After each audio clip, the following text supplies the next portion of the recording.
Well, thank you very much, and thanks very much for having me here today. I really appreciate the opportunity to talk with all of you.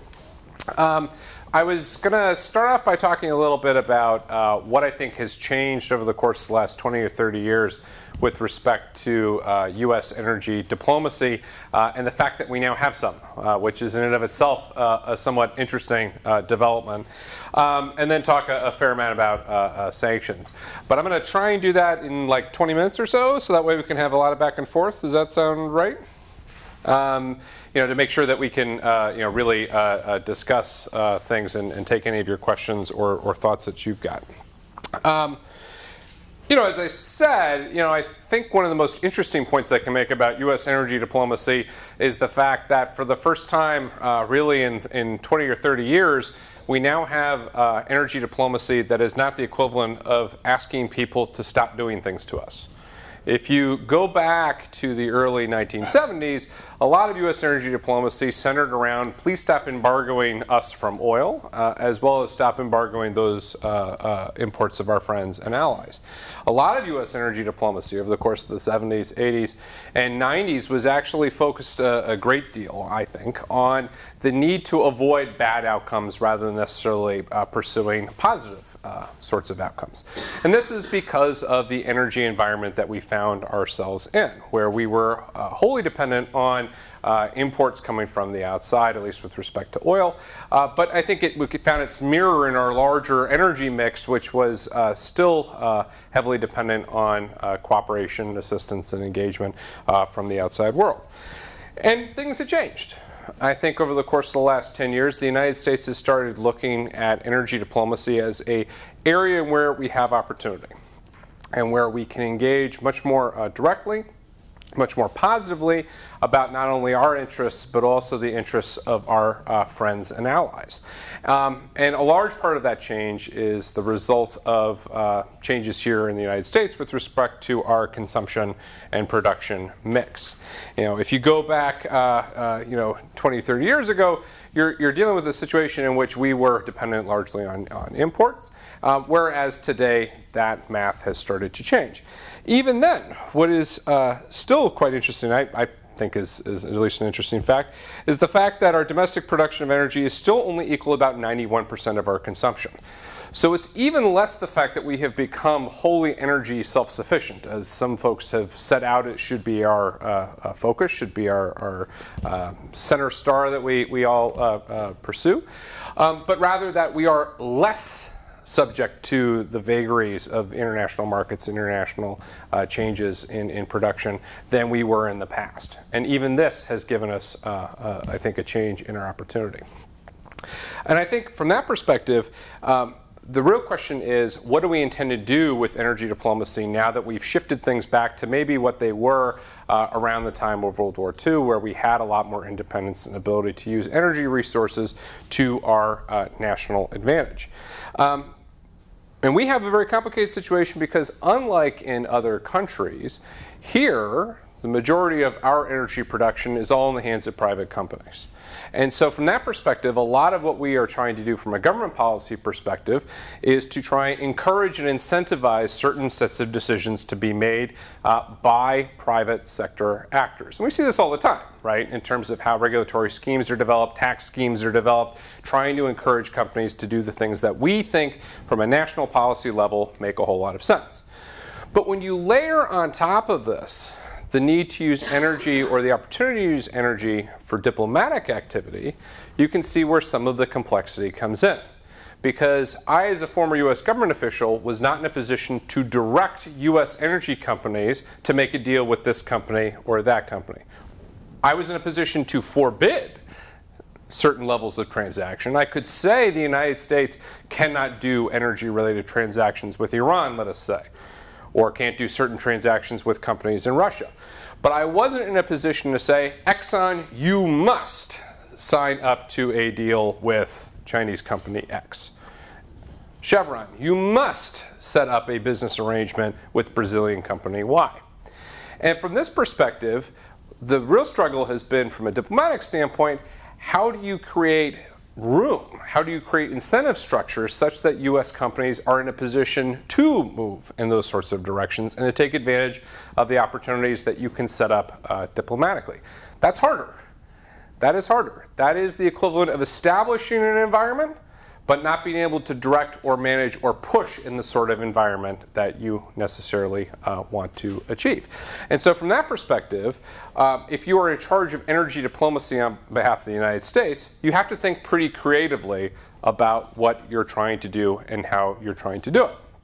Under Secretary of State Hillary Clinton, the State Department set up for the first time an Energy and Natural Resources Bureau, the task of which was to start laying out a vision for U.S.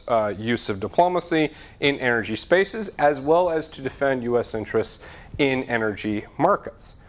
And this was only set up after a very exhaustive review of what are U.S. national priorities, what are State Department priorities, and how are we advancing our national agenda. It's worth noting that this organization has only been in existence already for 7 years and has already started facing speculation that it's going to be reformed out of existence. So from that perspective, it's not actually apparent to me that we've made the full calculation and the full investment that we probably need to make into deciding that we're going to do this in a direct sort of way. But it had direct impacts in terms of our ability to handle a variety of international crises that we, because of the structure of our energy industry, weren't in a position to direct resources and direct action the same way you could if, for instance, you were the president of France, where the government has got a large controlling stake in its energy companies, or if you were, for instance, the president of Russia, or even if the government's control in any kind of legal, direct sort of sense may be less than normal 50%, from every practical perspective, there is certainly control and direction. Instead, what has had to happen is a lot of work to try and create opportunities where companies will then move in and to engage with those companies to provide those opportunities.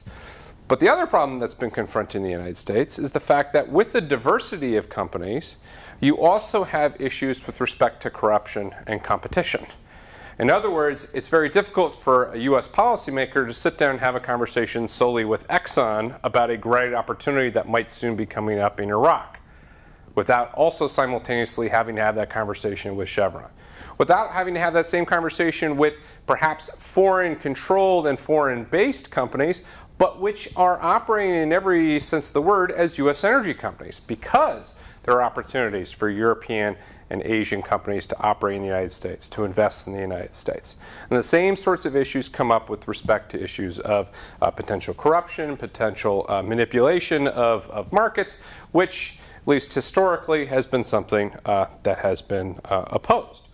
So from the positive incentives perspective, we found it difficult to have much of a energy diplomacy. From the sanctions perspective, we have had a number of different opportunities to use energy for national security and foreign policy benefit. And that is because in the structure of U.S. laws that does exist, we have found it easier to deny access to various different activities, investments, goods, than we have to encourage investment in those same activities, goods, and investments. And so from this perspective, we've been using sanctions pressure as a way of applying particular pressure on particular adversaries, essentially by hitting them where it hurts. And this is an important point I want to make. When I talk about energy sanctions, oftentimes people say, energy sanctions are a distinct class from any other type of sanctions. Let us talk about them. Well, they are in terms of what they actually seek out to affect and what they seek to target. But this is less because energy sanctions are particularly more valuable or particularly more dangerous or particularly more helpful in terms of achieving foreign policy than any other type of sanction. And more because it's about the country that is being targeted. In other words, energy sanctions are only important insofar as the target of those sanctions finds energy sanctions to be a problem. As I was saying to a group of students earlier, if a country instead really valued its turnip production and turnip export business, and you were seeking to impose sanctions on them, you might find it's a better bet to go after turnips than you will after energy. So that's a first kind of overarching point I would make, is that energy sanctions as a class on themselves only have particular value insofar as the target country is sensitive to and vulnerable to pressure on the energy sector. That's the relationship. That is where everything starts. Now, fortuitous for people who want to look at using energy for sanctions purposes, energy is only getting more important as a source of leverage and a source of pressure for most countries around the world. And that is because as the world industrializes, we are ever more dependent on energy supplies. If you had gone back 200 years ago and we're talking about energy security, you would get a much different sort of answer as to what's important, how, and why. And I think for good or for ill, we are now wholly dependent on having reliable sources of energy in a way that our ancestors simply would not have been. And even today, I think there are certain countries that are more sensitive to energy disruptions than other countries. And it's a comparison that has sometimes bedeviled American policymakers as they've sought to look at the United States and see similar kinds of patterns of behavior in foreign countries. I'll give you an example. In Iran, we for a while thought that we'd be able to bring the Iranian government to its knees if we imposed sanctions on its ability to import gasoline. And this is because we looked at what Iran's energy mix was, their ability to produce gasoline. We found the refinery capacity was not that great. We found that they were using cars and thought cars were an important part of the economy. And so there was a lot of attention to the idea of applying pressure on their ability to purchase gasoline and to bring it into the country.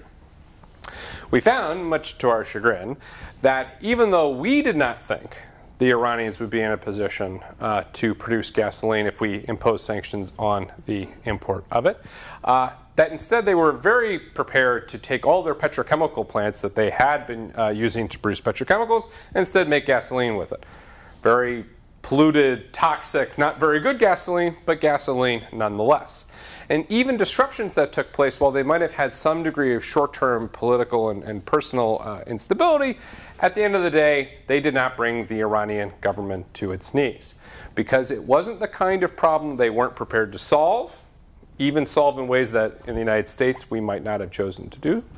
And also that the Iranians were not going to be wholly dependent on access to gasoline as a way of maintaining the population. Compare that, say, to the aftermath of a hurricane in the United States and the immediate emergence of gasoline lines and the hysteria that sometimes can be attached to all of that.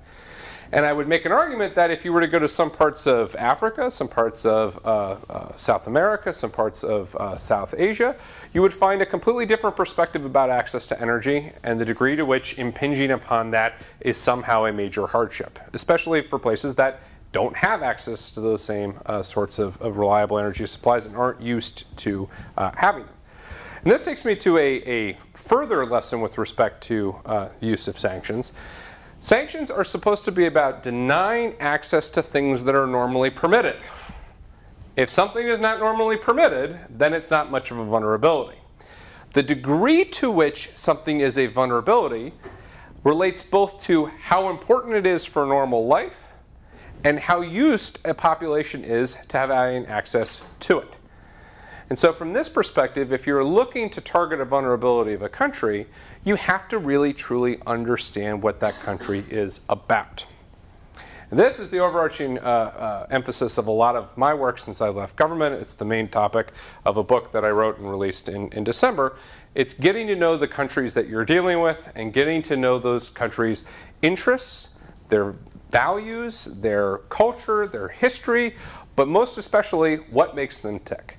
What makes them have a sense of normalcy? What makes them have a sense of stability? What makes them have a sense of comfort with the situation at hand? Because the entire point of sanctions is to disrupt all of that. And it's to make a country and make its population, make its leaders fear the results of that instability, that lack of comfort, and the consequences of allowing that situation to persist. From that perspective, I think if sanctions have ever been effective, it's those sanctions that are geared at peculiar vulnerabilities and targets within the country at question.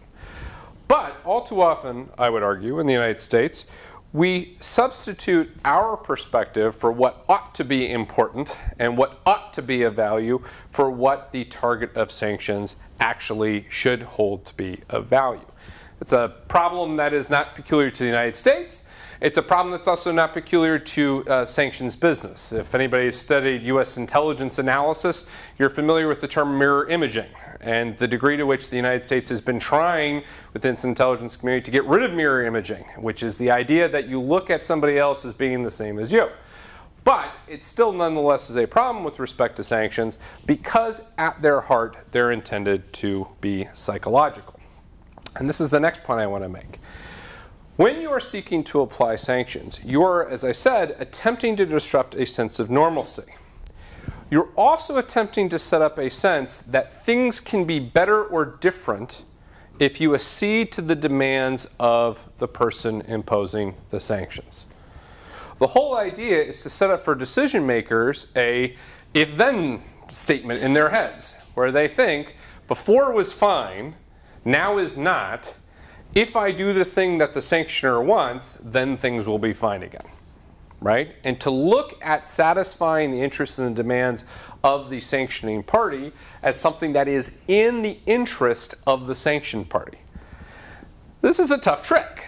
It's a tough trick not the least because people who have sanctions imposed on them aren't by nature trying to look out for the interests, views, and objectives of the people doing the sanctioning. It's rather hard, if you think about it, to sit back and say, what can I do to make the United States happy because the United States is imposing sanctions on me? And I would make an argument that actually this is a problem in all forms of human behavior and human interaction. But with regard to sanctions, it has particular value as a judgment on foreign policy. Because in other areas of foreign policy, you're attempting to either have win-win situations, like with normal diplomacy. You give me this thing, then I'll be able to take it and do wonderful things with it, and then we'll both win. We'll both have something that is a positive solution to both of us. Trade is supposed to operate on that basis, right? But so are other forms of diplomatic activity. If you allow me to set up an embassy in your capital, then you can set up an embassy in my capital, our citizens can travel, we can have visas, we can have a relationship in which we both get something. Military action is presented more of a, I want you to do the thing that I want you to do, and I'm prepared to force you to be able to accept that outcome. And I actually constrain the capabilities and capacities of your target to put them in a box where they either have to say uncle or they risk being destroyed.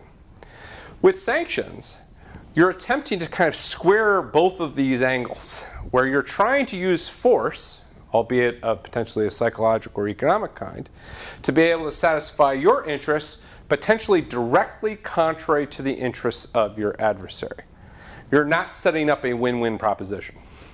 You're setting up a I win, you lose proposition. Now, the terms of how that resolves may end up being cast as win-win. But at the end of the day, if you've used sanctions properly, you've risked very, very little in order to get somebody else to do something that you want. Iran is a good case example of this. When the Iranians talk about a win-win solution with the Iran nuclear agreement, they are talking about both sides had interests and those interests were satisfied. And that is true. But to be clear, when we imposed sanctions on the Iranians, we took away something that they had, with very little cost to the United States in doing so, other than diplomatic effort and engagement with our partners, and only offered to give it back to them if they stopped doing something else that they were doing. Put another way, if you're talking to your kids and you're telling them that they need to clean their room, and if they don't clean their room, you're going to punish them in the following ways, unless that punishment is something you really wanted to do. Maybe you're threatening access to Disney World, which is something you wanted to do. But by and large, you are seeking to withhold something from them that they want in exchange to get them to do something that you want, with potentially little care about whether or not that punishment is meted out or not. Me this weekend with my kids, they were driving me crazy. I was telling them that they need to clean their rooms. If they didn't, then we were going to stay in that house all day. Well, it was a rainy day. I didn't want to go anywhere anyway. And so actually it was, at least on a personal level, more beneficial to have them be punished than not. The reason why this applies to sanctions is because the same levels of human psychological interaction are there, where you are trading something that you want in exchange for something else that you want. And from an adversary's perspective, they're aware of that. When the Iranians made the concessions we needed to get to a nuclear agreement, they knew that people in the United States would come out and say, we managed to get the Iranians to cave on all these different nuclear things, and the only thing that we traded was access to sanctions relief that we only imposed for the purpose of getting those nuclear concessions in the first place. It would not be a win-win situation, and so they need to think about ways around all that. Now, from that perspective, if you're going to make sanctions work, you have to understand a lot about the country that you're seeking to target. I said this earlier, that you need to know their vulnerabilities. But you also need to know the things that they are not vulnerable to. You need to know their resistance points. You need to know the things that make them say absolutely not, right?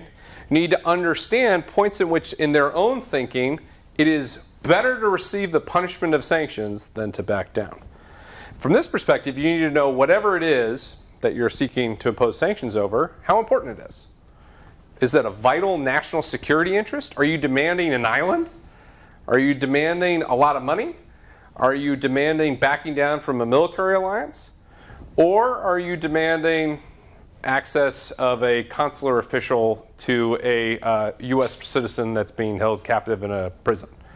Or are you demanding the ability to grant visas?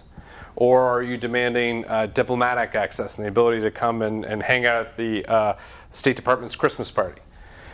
What is the thing that you are targeting? How important is it to the country in question? Is it something that they value? Is it something that they don't value? What is the threshold of importance here? But you also need to understand is how likely it is that the application of pressure and in what areas are going to convince your adversary to make the sorts of changes that you want. Is it something that they are, by culture, by history, by experience, completely unwilling to make concessions on? Or is it something that they don't particularly care about, and so from that perspective they are prepared to make concessions rather rapidly? Is the thing that you're targeting so important to them that they'll make concessions right away? Or is it something that is relatively small beer? Take Iran as another example of this. We imposed lots of sanctions on Iran's ability to export oil starting in 2011. And thereby we reduced their ability to have revenue from the sale of that oil. Well, from an Iranian perspective, one of their most important missions is to be able to have money that they can use to help develop the country, as well as to advance their foreign policy and other international policy objectives. Taking away a valuable source of revenue stream, especially if it was associated with the ability to keep the population satisfied and happy, undermined one of the core tenets of the regime. And by doing so, it created a sense of risk and instability within that regime, which of course was directly antithetical to their set of interests about having stability within the regime and control of the country. So from that perspective, we were able to leverage something that they cared a great deal about and that they really attached a lot of importance to. We knew that it was something that they would be concerned by. And we knew that if we did that, we may be able to drive them to accept the same kinds of concessions that we were interested in. But we also knew that, especially coming from the United States, with the bad history between the United States and the Islamic Republic of Iran since the 1970s, and Iran's own peculiar history with colonialization, with Western powers coming in and running roughshod over Iran, that there was going to be a lot of concern on the part of Iran that was making concessions to the Great Satan. And concessions to the Great Satan that potentially could damage the integrity of the regime just as badly as the instability and damage that we were creating by applying sanctions. And so from that perspective, we also had to have a set of limited expectations as to how far sanctions pressure was going to go. And this takes me to my last major point about the use of sanctions, which is the need to communicate your demands and requirements to your adversary so they understand what they need to do, to make good when they actually satisfy those demands and those requirements, and to ensure that that same set of understanding about what is of value here, what's of interest here, what our objectives are in applying sanctions, are widely understood within the sanctioning population. They need to understand why what we achieved is a good thing. They need to understand if sanctions were successful. And the adversary needs to understand if they do something, they're going to get relief. And they need to understand what that something is. That is far easier for me to say than for us in the United States to do. And if I had to make one major critique of the United States over the course of the last 20 years or so of our diplomatic effort, it is not knowing when we've gotten enough. Whether or not that is with respect to Iran in 2015, and being all on one page as to whether or not we had satisfied our original core demands of the Iranians, or potentially with respect to North Korea today, or with respect to any number of other sanctions cases that are potentially going to come up, Russia among all of those. That's a problem. And if you're never in a position to explain why you're doing something and when you're going to stop doing it, it is very hard to have the same kind of impact psychologically that you've set out you need to have in order to make sanctions work. If the whole idea is, I will keep doing something until you give me a concession, it has to be paired with, I will stop doing something if you give me that same concession. And if you're unable to accept yes for an answer, it leads to all sorts of problems, both in terms of your ability to strike deals with adversaries in question and be able to come to negotiated settlements, and it also has a major impact on your ability to negotiate agreements with others. And this takes me to my last kind of major set of points, which would be on the peculiar use of energy in today's global economy and global environment. Because one of the things that we learned while we were negotiating the Iran nuclear agreement and as we were imposing sanctions on Iran for it was that unlike other things that we would potentially deny Iran, like arms, because energy is systemically important to the global economy, we also have to deal with the problem of unintended consequences and risks that go well beyond the situation as at hand when we seek to apply energy-related sanctions. Practical example, again, comes from Iran, but there's also going from Russia as well. In 2011, we set out to impose a lot of sanctions on Iran's ability to export oil. There were widely different views in Washington as to how to go about doing this. Some people thought the best solution was simply impose an embargo on Iran. Thou shalt not sell oil. And that by taking that kind of firm, draconian, hard line, you could potentially get Iran to zero, deprive it of those revenues, and to bring that concession point that much further. Others were deeply concerned about the systemic shock that would come from having all that oil come off the market all at once. Remember, at the time we were dealing with 2.4 million barrels per day of what the Iranians were actually exporting at that time. And there was a lot of concern, particularly in the Obama administration, about what would happen if you were to impose sanctions on Iran's oil exports and then see what happens to the energy market. What would happen if you took 2.4 million barrels per day off the market?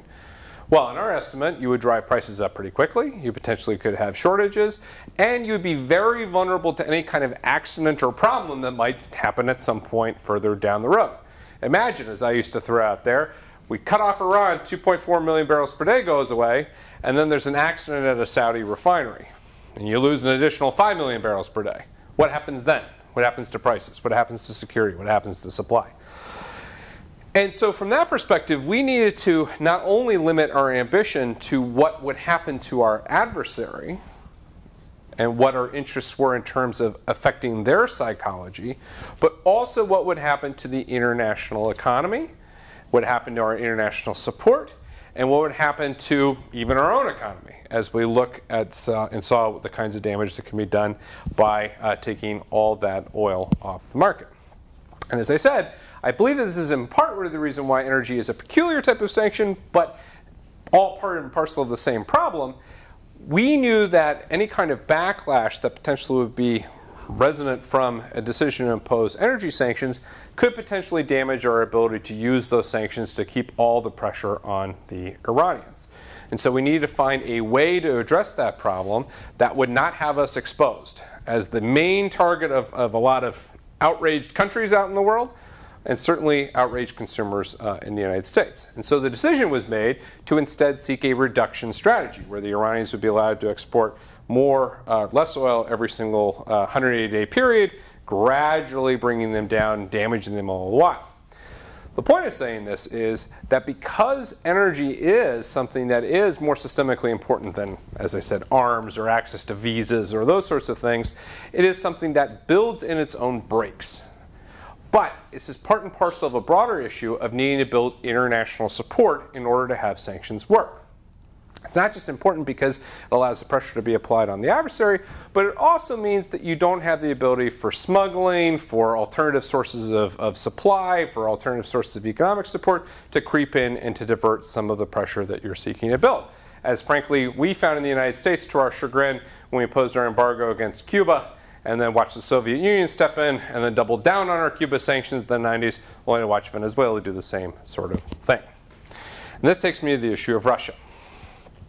In my view, considering the access issues with respect to the United States and Russia and the degree to which our economies may or may not actually be as interconnected as they certainly are in other parts of the world, we could have taken a much sharper line on Russia sanctions had we chosen to do so in 2013, 14, and 15, especially with respect to energy.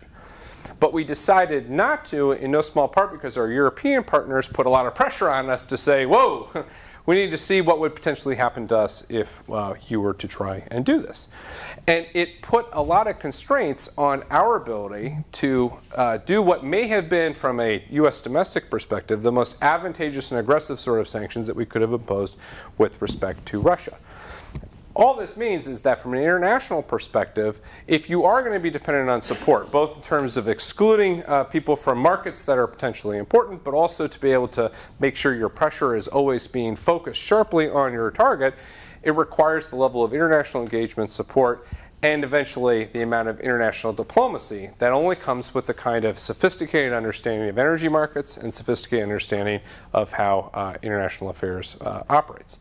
And so from this perspective, looking forward, I think that if you add up all the various different aspects of US foreign policy that we've talked about here today, I've talked about here today, I think you see three things that kind of scream out. First is that we don't yet have the capacity at home and potentially the capacity in our own foreign policy thinking about how to use energy in any sort of positive sense. And even with regard to sanctions, we're still focused on trying to I think, figure out what the best ways are using sanctions in the energy space. So it requires a lot more thought, a lot more research, and a lot more analysis within the US government to figure out both what we can do, what we can't do, and then ways in which we can organize ourselves to be able to apply both pressure and incentives in particular cases in point. Second, we still need to have, I think, a whole of government, and I include this also includes Congress, not just within the executive branch, discussion about what the appropriate role is with respect to the United States in both offering incentives and disrupting energy supplies, and how to make that more efficient and more effective. And third, we need to have, I think, a lot more understanding of the limitations of our national power. Especially, and I think this is a key point now, when we're entering a period of energy abundance, where there is a sense that we can do essentially what we wish. In my view, that is far from true. We are still dependent on energy markets. We are still dependent on energy prices that are set by more than just this one country. And we are certainly affected by the policies and decisions that are taken by a variety of different actors and forces around the world, which means that the demand is even more now for a nuanced, thoughtful, and careful approach to the use of energy sanctions as an instrument of foreign policy. I think I'll stop there and we can have a bit of back and forth. Thank you, Rich. I'll let you field the questions as you want. Sure. Please. Please. I'm actually not from public policy, or I'm actually in either. Okay. So I have just a quick couple of sub-questions Mm-hmm. so that I'm on the same page. And thanks for coming out to give this presentation. When you say sanctions, could you speak more on like a granular level of exactly what you mean? Like, do you actually mean that there's a satellite watching and you actually notify a ship, hey, that ship is carrying this, you can't go? Or is it a scenario where you're using, hey, if you guys, if I catch you guys doing, or any American company giving assistance, hey, we're going to find you and try to throw you in prison. And then the last question has to do more with just my own lack of know-how. Is there a country where after sanctions is given, right, are there paragons of virtue? So for example, this regime, we put sanctions on them, they followed everything that we said. Now, things are fantastic for them. In the last 30 years, can you point that regime out? Can I set the clock back about 5 years ago?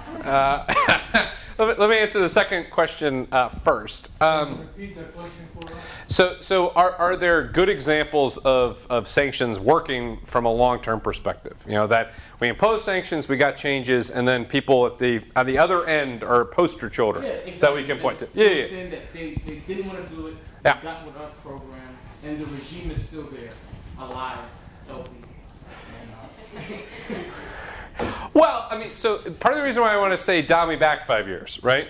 I think if you were to go to Libya prior to the Civil War, which I would argue was caused by things much different and much other than sanctions, you potentially have that poster child, right? That the Libyans had sanctions imposed against them in the late 1980s.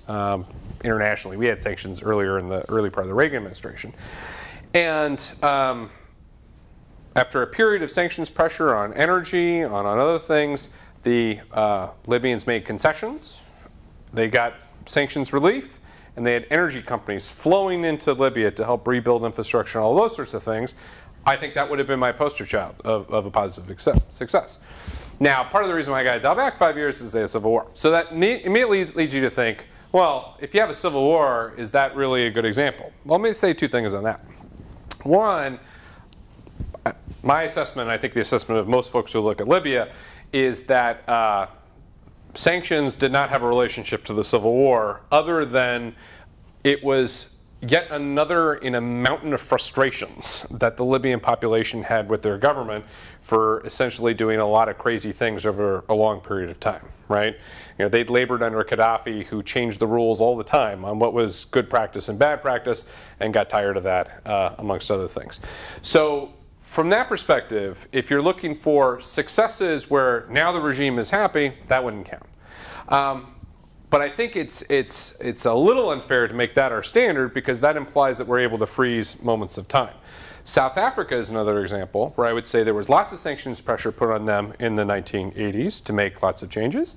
I think the government in question, you can't really argue that they are sitting fat and happy, right? Because then they got forced out when apartheid ended. South Africa in general, I think, is a happier and better place as a result of apartheid ending. And you know, if we end before the Zuma period, where President Zuma did a lot of corrupt things inside of the country, I would say that from a arc of trajectory, they were on a pretty positive sort of direction, and maybe they'll get back to that now. So that would be another example where I would say sanctions had a lot of positive and direct effects. With other places, it's kind of hard to tell, really, at this point. You know, Iran, I have a personal bias in favor of the nuclear agreement. I helped negotiate the thing.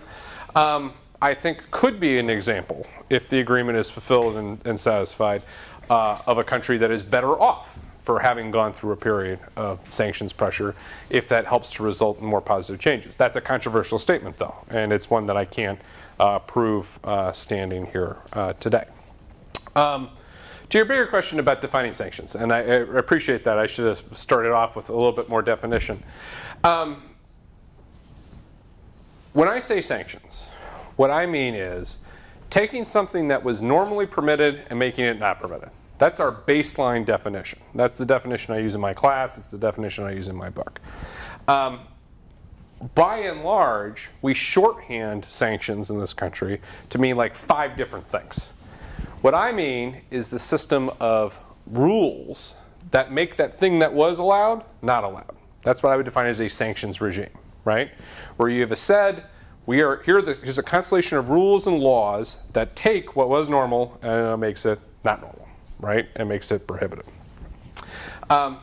From that, and from that system of rules and obligations and commitments and demands, then there is enforcement of the various different laws and rules and obligations that are established. Some of that is exactly as you said. Is there a satellite up in space that's staring down and counting ships? Yes. Now, we're not calling the ship commander and saying stop, at least not in many respects, but we may be saying, hey, Navy destroyer, can you please go and intercept said ship and board them, because they look like they're carrying something that's illegal. And if you were to go right now to the Persian Gulf, there's a lot of US naval assets that are going up and down, and they have the authority under Security Council resolutions, depending on how you read them, to stop ships that may be carrying contraband into Yemen, right? And that would be an example of sanctions enforcement in that exact sort of way. But it would be defined as enforcement of a sanctions regime, right? The other way in which we shorthand sanctions, and it's worth mentioning, are even if you're not able to stop certain activity, when you establish punishments and consequences for the activity having been undertaken. So one way in which we apply sanctions, or as I would say, apply consequences or penalties, to avoid using the word sanctions 1,000 times, is if we were to say, we caught you doing something bad. You handed money to a terrorist, let's say. We are now going to prohibit banks from allowing you access to any of your financial assets. We're going to prohibit companies from selling you property, right? It's an asset freeze we're going to establish on you because you facilitated financial transactions on behalf of terrorists or helped them out in some sort of way. But that would be establishing, as I would say, penalties and consequences in response to a breach of sanctions. Other people would shorthand that as sanctions imposition as well. Does that make sense in terms of kind of breaking it down? Yeah. Good? Okay. Sorry. So in our class we've been learning a lot about maybe the future trends of natural gas and maybe going towards LNG. What role would sanctions have in the future with changing technology for natural gas? Well, I mean, so it can go a bunch of different ways. So for instance, and this is where I would say, you know, sanctions, as in the stopping of things that are normally permitted, right, can be applied against basically anything in relation to any other sorts of thing. You can ban visas from being extended, right, as that's something that's normally permitted. If you want to go to Russia, we can ban visas for Russia. That would be a sanction that would be imposed on that.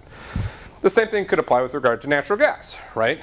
We in the United States can impose a sanction that says, thou shalt not sell natural gas related technology and equipment to a country, right, for its own ability to produce and export natural gas. And in fact, we have those sanctions on Iran.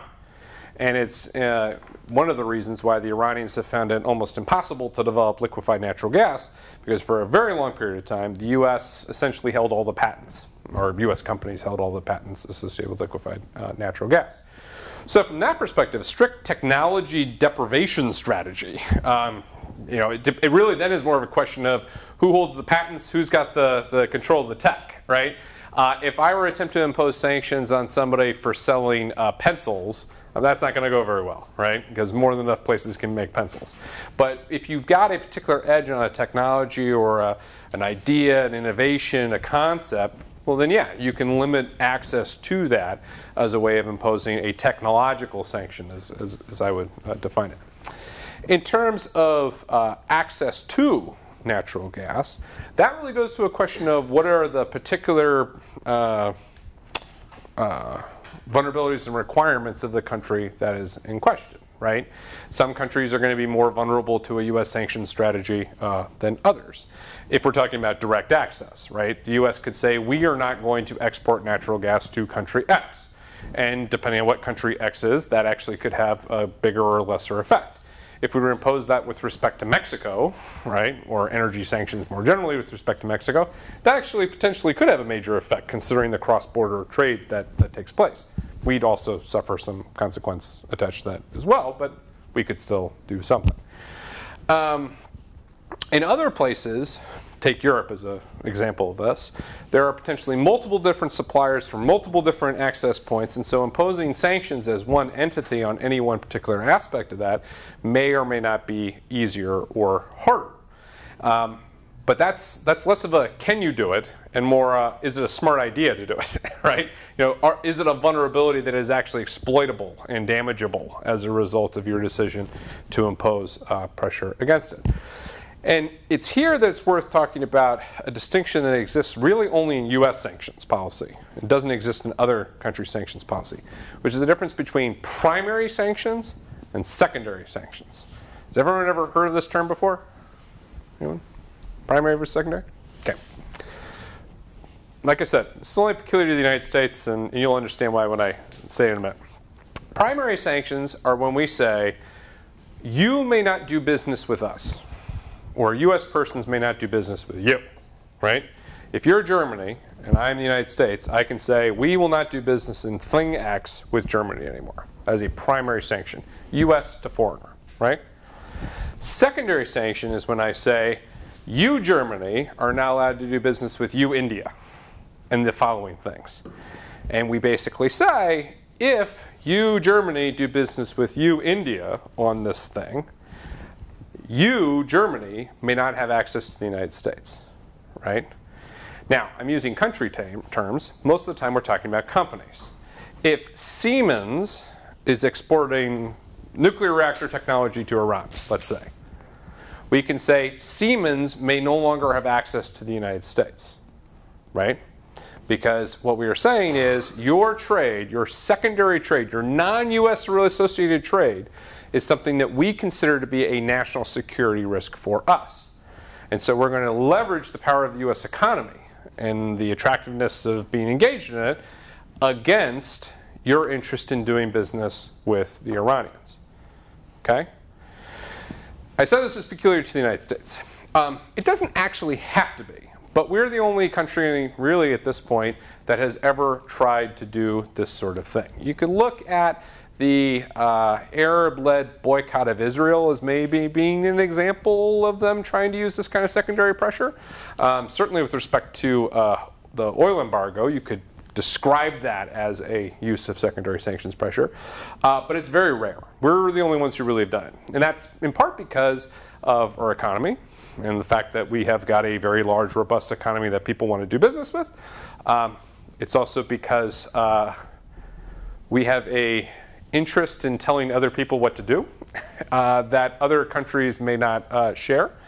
And it's also because in the post-Cold War environment, we were given this sort of responsibility from a variety of different sources to police behavior in a variety of nooks and crannies of the world that other places don't simply care about. And so our perspective, what our interests are, has been historically different over the last 20 years than other countries' perspectives on their interests.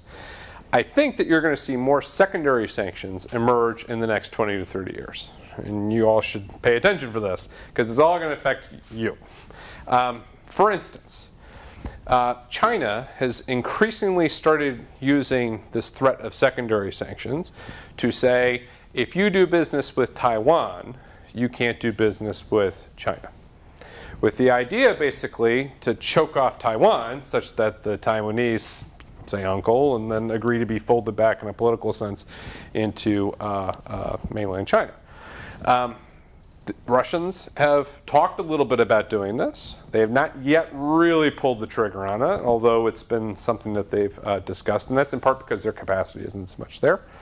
The Europeans have occasionally talked about doing this, but they're highly reluctant to do so, in no small part because you have to have a consensus decision of 28 countries to do it.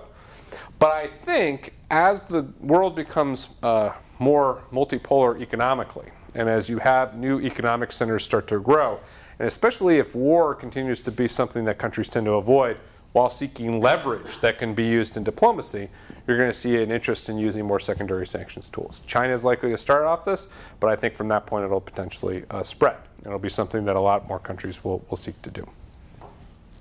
Sir? Do you think that sanctions in the future is going to be weaker for two reasons? That the rise of China, India, and Russia, Iran can go and sell as much as they want, number one. And two, don't you think that sanction hurts more the masses, less than the elite, the government, and the military? So on the first one, I don't know. I mean, I try and look back to historical analogies. There's an awful lot of people who said that the existence of tanks would prevent wars from ever happening. The existence of poison gas would prevent wars from happening. Airplanes would prevent wars from happening. We keep on finding ways to have wars. So I think the fact that the utility of a particular tool might change, as is in the case with sanctions, to me doesn't take away the possibility it could still be used, right? Especially because in individual contexts, there's still going to be greater or lesser interest by certain parties in a certain outcome, right? So, not all interests are the same. Your interest in, if you're China, your interest in Taiwan is potentially always going to be more important than my interest if I'm the United States. Now, let's imagine I'm not the government anymore. Now I imagine I'm GE, right? The cost-benefit equation of doing business in China, as in People's Republic of China in the mainland, versus Taiwan, it couldn't be sharper, right? Aside from particular niche sorts of markets. And so, even if, from a government perspective, there are lots of different ways of retaliating and there's lots of ways of diversifying response, that doesn't mean that there aren't ways of putting pressure on individual companies, potentially, to make them change their minds. And this goes to the point as well about access to technology, right? There's always going to be something new that is going to be a source of technological interest for some folks, or a natural resource that's of interest. A couple of years ago, rare earths was the thing that everybody was talking about, how China had a monopoly on rare earths and could impose sanctions on people if they wanted to by depriving them access to rare earths that are necessary for cell phones and everything else that we've got. Now people are off trying to mine rare earths in Australia and other sorts of places to try and diversify supply. So that doesn't mean that China's ability to impose sanctions using rare earths has gone away. It just means it's less, and it's potentially has less impact than it might otherwise have had. On the impact on populations, I think it's absolutely true that many sanctions at some point or other use popular discontent to manage their bosses, right, and to manage their government. We certainly did that in Iraq with grave humanitarian consequences in the 1990s. We did it to a greater or lesser extent with regard to Iran, with regard to Russia, other places. It's not, though, necessarily true that the people suffer in all of these consequences equally, right? It is absolutely true that in the case of Iraq, people were deprived of access to food, medicine, and all sorts of essentials. In the case of Iran, all those things became a lot more expensive, a lot more difficult to buy. There was discomfort. There was upset, right? But it was by no means the same. And if you were to ask, I think, basically anybody, compare the humanitarian costs of Iraq in the 90s versus Iran in the 2000s, they'd say there is no comparison between the sanctions regimes. Arguably, however, with Iran, we were even more effective than we were with regard to Iraq. So while it's possible that the effects of sanctions are passed down to the population, it's not necessarily the same thing as saying there'll be dramatic or grave or catastrophic impacts. They can be managed. They can be addressed in a way that avoids some of the absolute ills that you would normally think about. After the nuclear deal, the next 6 months, the French were doing billions of dollars with Iran. Mm-hmm. I mean, that's good. I mean, and right now, the Chinese doing billions of dollars in Africa while we are focusing on this, they are focusing on grassroots. So I still don't understand our strategy. Well, I mean, so take the Iran example. You're right. After the nuclear deal, the French were saying they were going to do billions of investments in Iran. But that was part of the point. We, the US government, wanted them to do that. Because the idea was we impose sanctions pressure on you to get you to make concessions. But as I said in my more premier remarks, the aftermath is we have an agreement, and now you need to feel the benefits of that relief, right? If you don't, you have no incentive to keep with the agreement. You have no incentive to strike future agreements with us. And everybody else around the world watching this doesn't have an interest in striking deals with us either. So it was to our benefit, I think, that the French were engaged in that kind of business, if you thought the nuclear deal was worth having. Now, that's a completely separate debate. There are many people in Washington who were freaking out about the idea of the French having those business relations. And we could have a good, healthy discussion about Iran's increased vulnerability to sanctions pressure as a result of their increased exposure to international economic activity, which I would argue they're worse off from a perspective of self-reliance in a non-sanctions environment than they were under a sanctions environment. With regard to the issue of China building grassroots support around the world and things like that, I think my main point on that would just be, you're right. That's part of the consequence of a multipolar world, right? Where economically people don't have to come to Washington, right, necessarily, or come to New York. It's that they do have options in going to other places. But even as the Chinese are starting to find out, and other countries who deal with the Chinese to find out, the Chinese price for that is not free.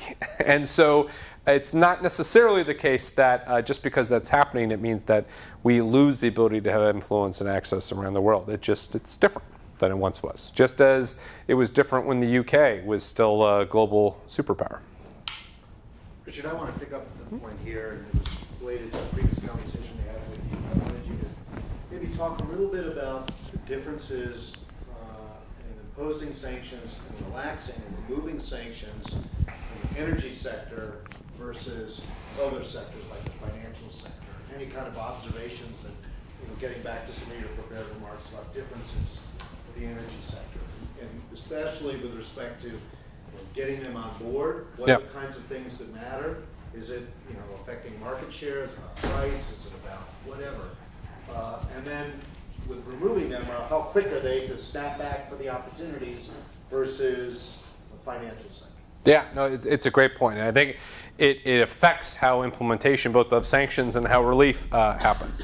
So what I have found is that if we're talking broad, gross generalizations here, your average energy company is going to be a lot more relaxed about their ability and willingness to do business in more problematic jurisdictions than your average bank.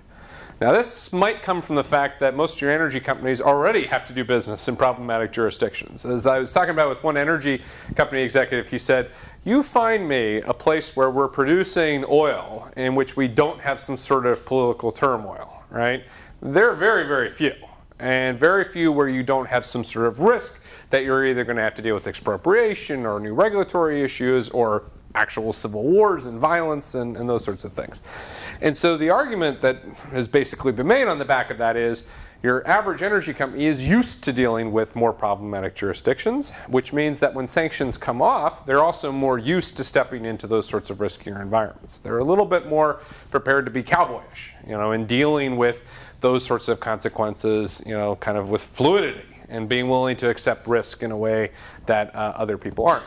Financial sector actors, on the other hand, are absolutely risk averse. And you really see this with respect to Iran, where you've seen a lot of energy companies going back into doing business in the Iran market. You see very few banks that are willing to do this. And I think part of this is the culture of financial institutions, a lot more conservative in general, if you're talking about stereotypes. But certainly also has to do with the kinds of reputational risks and problems that can attach to banks, especially post 9/11, when there is an increased emphasis on banks doing the right thing and ensuring that bank compliance is quite sound and effective and those sorts of things. In terms of imposition of sanctions, I would say that really two sorts of things. One, most of the energy company execs that I've talked to, they generally don't like sanctions, right? Because it's disruptive to normal business operations. But it's not just because of that. It's also because every company has got different interests around the world that might be affected differently. There are some energy companies that are deep in Venezuela and have been deep in Venezuela for 70 years. Some that are very shallow in Venezuela. They just don't care about the situation in Venezuela nearly as much as the folks who are deeply invested in it. The same thing can be said with respect to Iran. The same thing can be said with respect to the United States. The same thing can be with respect to Saudi Arabia. And so from that perspective, one of the biggest concerns I've heard is you doing this damages me vis-a-vis my other market competitors. And this has been particularly the case with respect to sanctions in lucrative targets, like whether Iran in the 1990s or Russia right now, where there is a sense of missing out, especially when U.S. sanctions domestically are much sharper than international sanctions. The regime that we've got in the United States with respect to Russia is steeper. It is sharper. It is more aggressive than the European one, which means that there are projects side by side where Exxon had to leave and a European energy company was able to keep doing their business right along step, which means lost investment, lost business for Exxon, ability to take that business and that investment on the part of the European energy company. And so that's one of the biggest complaints I've heard is essentially unfair and unequal treatment, that there are free riders and there are people who are taking advantage of U.S. sanctions policies that affect U.S. companies that don't affect others. It's one of the reasons why U.S. sanctions have increasingly taken on this secondary characteristic. As the U.S. has blocked off certain markets from our own companies, there's been a call on our elected representatives, well, if it's not good for Exxon to be there, then it ought not be good for Total or Eni or Shell or BP or any of these other energy companies. And so it's this call for fairness, effectively, that I've heard. And the second thing I've heard is essentially costs versus benefits. This is particularly the case when energy prices were really high. Especially oil prices were high. You know, there was always this call for we need to drive gas prices down. We need to make them lower. And there was a lot of criticism of U.S. energy companies and other companies for the fact that gas prices were high. One of the complaints that we heard was, well, you guys keep going around sanctioning everybody that produces gasoline, so that makes it kind of hard for us to be able to have adequate access to supplies. So there's also been a concern with essentially we are seen as being the bad guys here if we're not providing something, but you're also using this as a weapon. So kind of figure out what you want. Take your pick. You're either going to deprive us of resources or you are going to have your foreign policy. You can't have your cake and eat it too. Those are some concerns I've heard. I'm sorry, I apologize for being late. That's all right. Okay, I'm a visitor and I got lost. You may have already covered this. That's my No, apology. go ahead.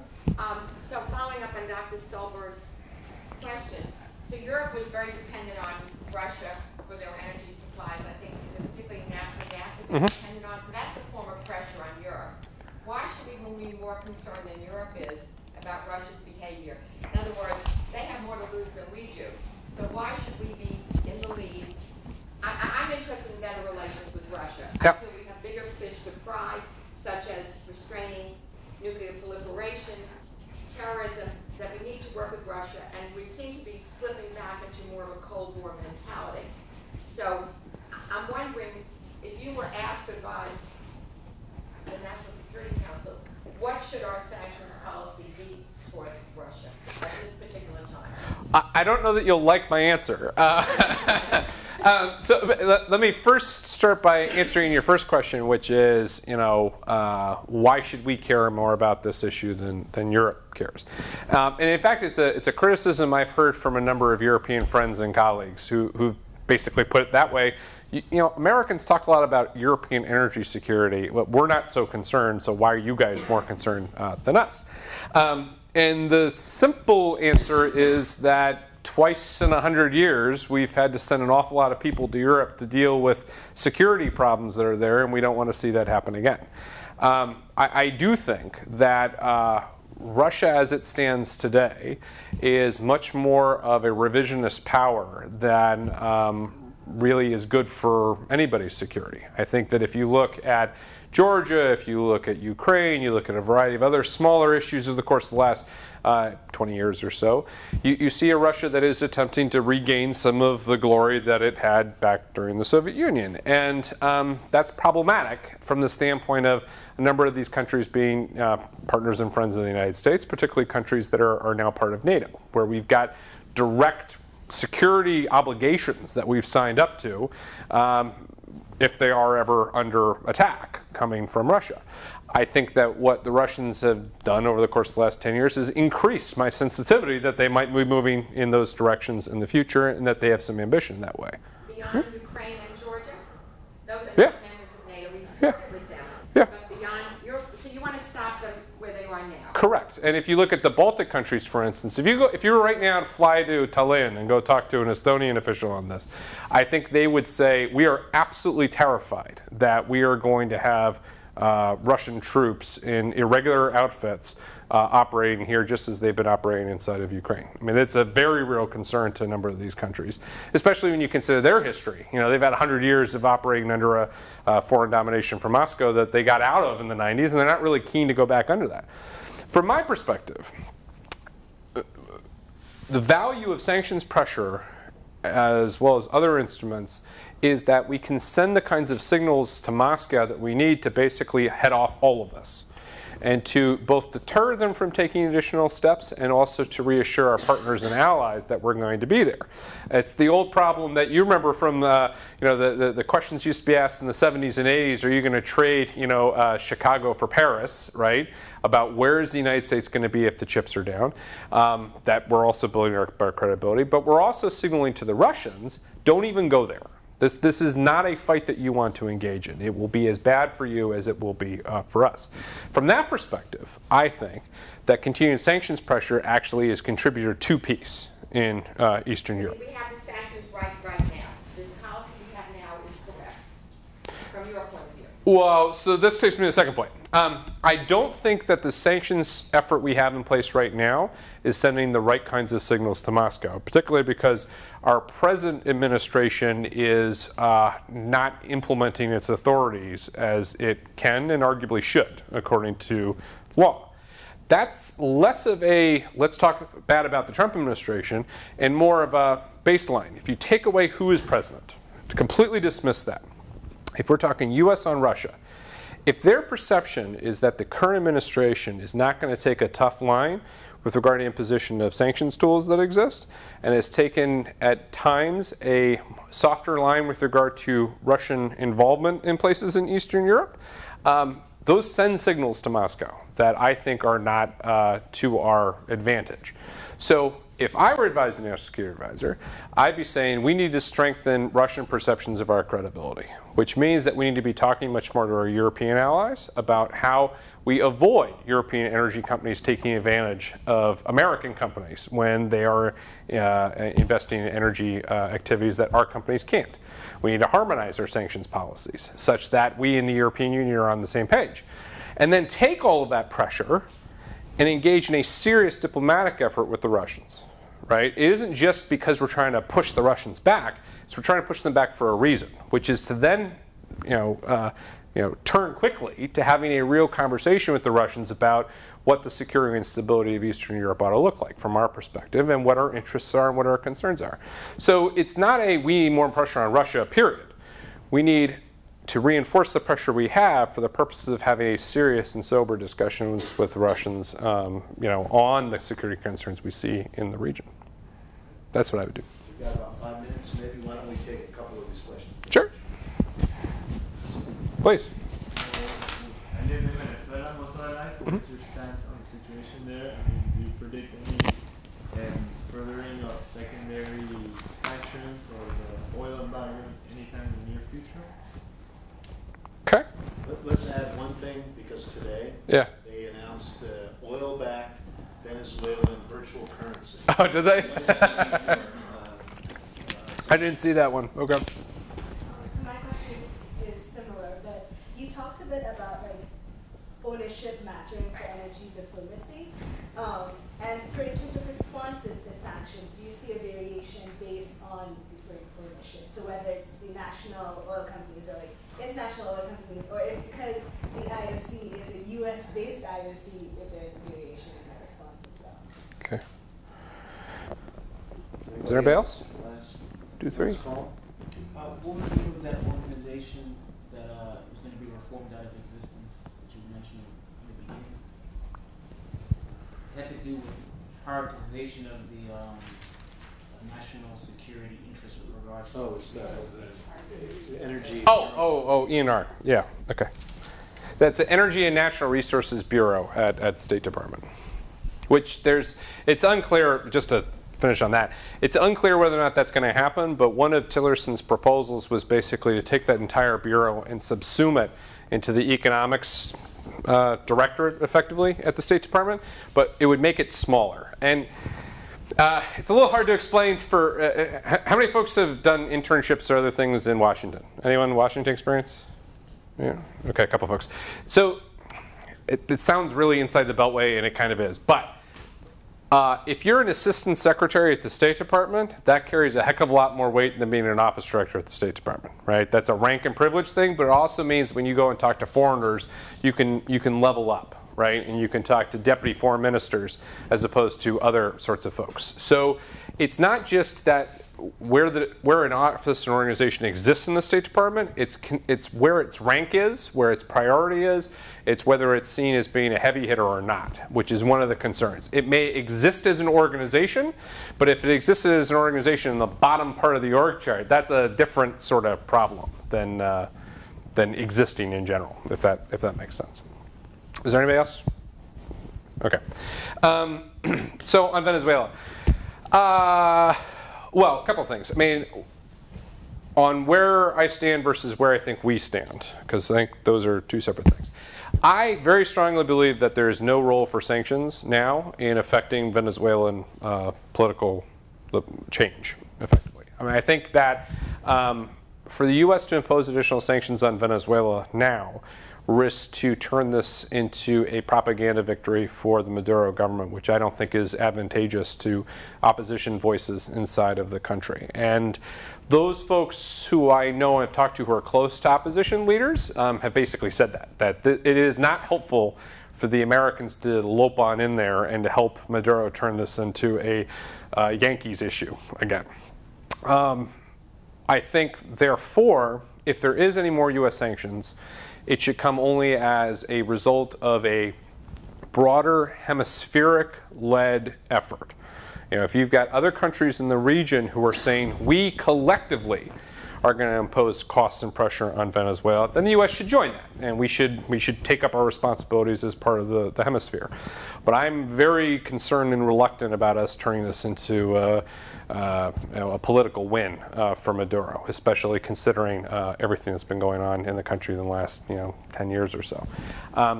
Where do we stand as a government?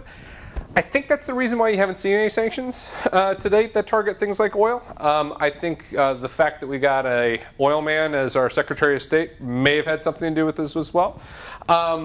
And there's been some softening on this position. Tillerson's talked, as you probably have seen, about the possibility of oil sanctions with regard to Venezuela.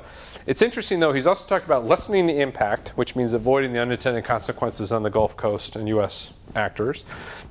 He is also talking about it only now when exports to the United States are dwindling rapidly. And so there's some degree a chance that we impose those sanctions the day after the last barrel arrives on U.S. shores, which I have to say from a sanctions perspective is not necessarily effective, but from a State Department official looking to do something perspective, that's a win. And you pocket that one if you can do that. So there may be something. If I had to bet, I would say it wouldn't be until after the presidential elections, which are, what, the 22nd of April, I think. So I wouldn't expect to see anything soon, and certainly not before the elections. On our cyber currency, actually, it's a useful segue to the broader issue of Bitcoin and all these other sorts of things. There's been a lot of talk about how cryptocurrency will invalidate sanctions and make sanctions impossible, and it's going to be criminal paradise and all this. Count me as a contrarian on this. I am exceptionally skeptical that you're going to see in the current time cryptocurrencies taking over for more traditional currencies, if for no other reason than the fact that most of your countries that are sanctions targets, they like their money in hard cash more than anything. And I'm reminded of every time I saw us put a lot of pressure on sanctions targets, we saw them go low tech, not high tech. They wanted gold. They wanted cash. They were doing hawala transfers, which is basically point-to-point transfers. They weren't doing some complicated, newfangled electronic thing that you got to have a passcode, you might forget or you might lose, and all these sorts of other problems. So I do think there is some risk of individual transactions and money movements using cryptocurrencies. I think that's a very real risk. But from a systemic perspective, I'm not very, I don't believe it's as big of a risk as it is today. And that's especially the case with regard to Venezuela, where they can't even get people to trust the currency they have, let alone this newfangled one. The other issue that I think exists with respect to this is that at the end of the day, you still need to take cryptocurrency and use it for getting objects, right? And joking way I refer to it as you can't buy a taco with a cryptocurrency, right? And that's for a couple reasons. One, because it's hard to transact in them. Yes, you can move money across borders with them, but it is hard sometimes to get goods with them. You have to still convert them. And when you have the value of a Bitcoin going from, what is it today? Up to $19,000 in equivalent, that's no way to do transactions, especially if that risk of money being lost. So I think there is a potential problem in that maybe 20, 30 years from now. Even then, as a finance guy told me, if there's a cryptocurrency that is being moved like that, it's going to be called the US dollar. And that's what the real cryptocurrencies are going to be. It's going to be traditional, national-backed currencies rather than this kind of thing. But that's just my view. On the issue just of companies and how various companies see things. Honestly, it depends on what their interests are in any one particular moment. I have seen IOCs feel completely comfortable about things, and IOCs feel completely uncomfortable about things based on their exposure and what their national government looks like they will protect and support, which I think goes to, I hope you took as an overarching message of this, it depends. Well, on that, I know one thing that doesn't depend is that this was a great talk, and please join me in thanking Richard for joining us. Thank you. Thank you. Yeah. All right.